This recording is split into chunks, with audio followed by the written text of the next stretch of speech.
are this morning in Waukene, Kansas.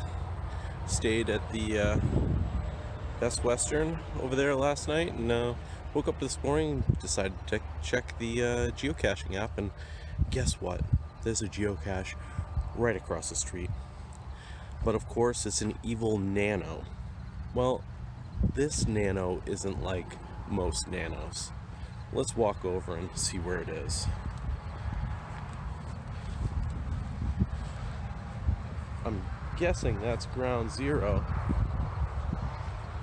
I've spotted something. What could that be? Could that be the biggest nano I've ever seen? Now that's a nano. Let's open it up and take a look. Well, it looks like inside is a little My Little Pony, some erasers, and a log. I'll sign the log and be on my way. We're still here in Waukene, Kansas, and this park next to our hotel actually has 3 caches in it. One we found, which was the biggest nano I've ever seen, and the second one we're coming up on, don't know much about. Actually, I didn't really read much of the description. Once we get closer, we'll see what it's all about. Okay, this cache is labeled the Waukene Geo Monitor Station. In the description, it mentions that this cache was placed here to monitor the geo travel on I-70, which is right behind me. So we'll come over here and see exactly what we're dealing with. Alright, well, I think I've located the cache.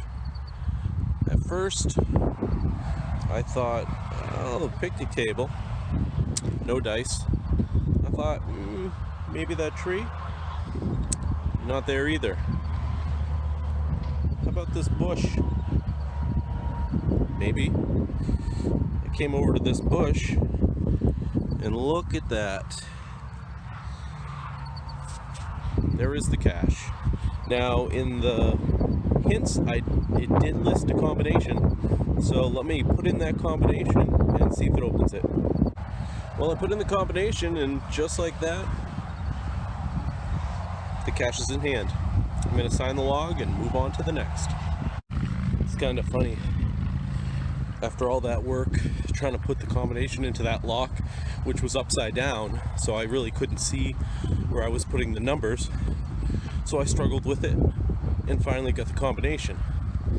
I went to put the cache back and realized that where the lock is supposed to lock the box is broken, so you don't need the combination. Oh well. Alright, we're moving on to our last cache in this park, and this one I saved for last because it's the best. You'll see as we get closer to it.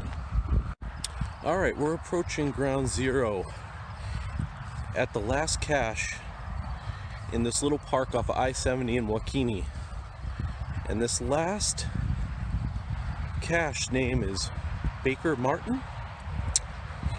And I said I was saving the best for last. Well, here it is.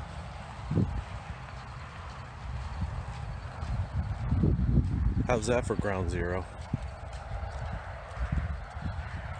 Let's walk up closer. We've got some muggles showing up behind us, so we'll just act all nonchalant.